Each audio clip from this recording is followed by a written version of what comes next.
যৌবন মানুষের একটি মূল্যবান সম্পদ। এই যৌবনকে যদি সারা জীবন অটুট রাখতে চান তাহলে এই 5টি খাবার খাবেন।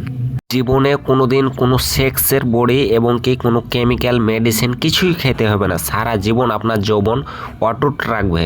বৃদ্ধ বয়সেও আপনি যুবক হয়ে থাকবেন। এই 5টি খাবার নিয়মিত খাবেন। খাবার নিয়মটা বলে দিচ্ছি। এই দেখেন, ছোলা দিবেন, এই যে কালো জিরা দিবেন, কিশমিশ দিবেন এই পরিমাণে, দিয়ে পানি দিয়ে ভালোভাবে জিনিসটি ধুয়ে নেবেন, পরিষ্কার করে নেবেন। তারপরে একটি পরিষ্কার পাত্রে ধুয়ে রেখে দিবেন। ঠিক রাত্রে ভিজাইবেন, রাত 10টা 11টার দিকে ভিজিয়ে রেখে দিবেন। এই যে পরিমাণ মতো ঠিক 1 পোয়া পানি দিবেন, ভিজিয়ে সারা রাত একটা ঢাকনা দিয়ে ঢেকে সারা রাত রেখে দিবেন। সকালে মুখ দিয়ে খালি পেটে আপনি সর্বপ্রথম পানিটি খেয়ে নেবেন। এই যে দেখেন ভিজা কত সুন্দর হয়ে গেছে। সর্বপ্রথম আপনি পানিটি খেয়ে নেবেন, পানিটি ফেলাইবেন না, কারণ ওটি খুব কার্যকরী জিনিস।